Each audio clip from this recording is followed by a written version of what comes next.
le prochain exercice peut être fait avec n'importe quelle image du dossier Bridge 01. Moi, j'ai pris une photo d'architecture qui représente une ville étrangère parce que, bon, on voit des fois ça dans les dépliants de voyage, l'effet que je vais vous montrer.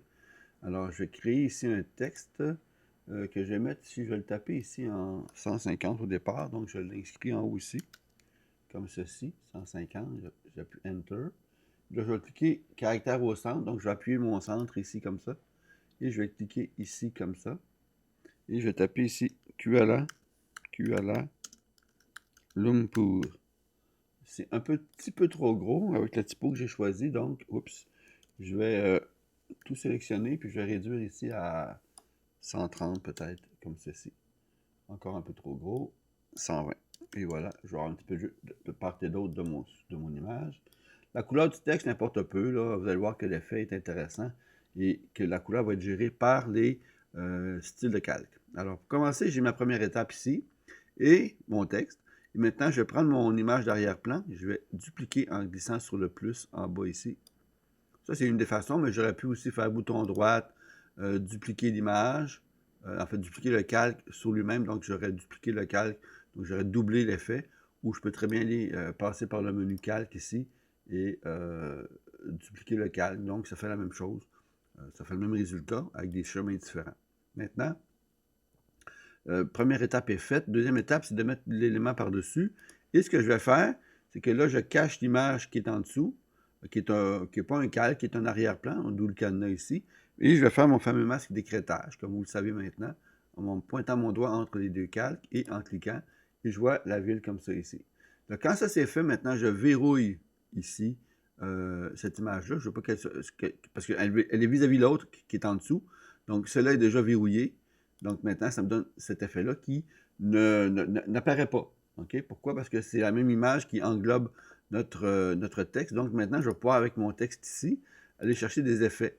Alors, quel effet je peux faire? Ça pourrait être ici un nombre porté. Alors, un nombre porté, comme ceci, qui me permet de voir qu'est-ce que je peux faire avec mon nombre porté. Je décale un petit peu. Je peux foncer comme ceci. Et là, mettons que j'ai un premier effet qui me satisfait. J'ai mon nombre porté. Et maintenant, je peux déplacer mon calque de texte par rapport à mon image. Et j'ai mon effet partout, comme ceci. Parce que dans le fond, ce que je promène, c'est le texte, mais l'image qui est par-dessus recouvre, et c'est la même que celle qui est en dessous. Donc, ça fait cet effet-là. Maintenant, au niveau des effets, il n'y a rien qui m'empêche, moi, de mettre, pour que ça se démarque un peu, peut-être ici une incrustation couleur, comme ceci, et en mettant du blanc légèrement en superposition. Donc, ça me permet d'avoir du blanc complètement si je suis à 100% d'opacité, ou avec une légère densité plus claire qui se démarque et qui me permet de faire ce genre d'effet-là comme ceci. Okay? Je pourrais très bien aussi maintenant, les effets, je peux les conserver et varier les cadres dans le sens de varier les effets possibles. Donc, si maintenant je fais juste choisir, comme je dirais ici, je vais mettre une ombre interne peut-être, puis je vais débarquer ça ici. Et là, puis là, je vais creuser mon ombre interne ici comme ça, et je vais pouvoir créer un effet comme si mon texte, en fait, c'est comme l'image était découpée, j'avais une image identique en dessous. Donc, on a un effet comme ça. Et je pourrais rajouter un petit contour, peut-être pas bleu par contre, un petit contour gris peut-être, comme ça ici, pour qu'il y ait une petite démarcation. Puis ce qui est intéressant ici aussi, c'est que là, je peux créer, il ne faut pas oublier qu'on en a déjà parlé, qu'il y a un plus. Donc, je peux créer un contour ici, et qui va être identique à l'autre. Par contre, celui-là ici, je vais le mettre un peu plus large, puis je vais le mettre en blanc. Peut-être un peu moins large, comme ceci. Alors, donc, je peux créer des effets à l'infini. Okay? Donc, ou sinon, je pourrais faire du biseautage. Alors, voyez-vous l'effet de biseautage que ça me donne? Ça me fait un effet d'embossé, un peu comme si c'était du verre ciselé, mais travaillé ou fondu.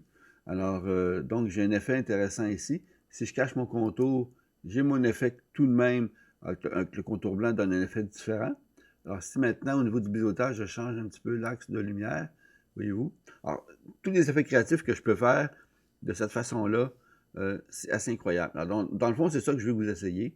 Prenez n'importe quelle image. Une image de voyage, c'est intéressant parce qu'on voit souvent ce genre d'effet-là sur des catalogues de voyage. Et vous jouez avec les éléments comme ça ici pour le démarquer. Puis ce qui est intéressant, c'est que maintenant, comme les calques supérieurs et inférieurs sont bloqués, et que mon outil de déplacement des calques me permet de déplacer tout ça et d'avoir mon effet partout dans mon image. Alors, c'est à votre tour d'essayer. Relativement simple. Donc, on part ici d'une image par-dessus un texte, on fait un masque d'écrêtage et on modifie les masques, en fait, les FX, donc les styles de calque pour le calque texte. Alors voilà, amusez-vous.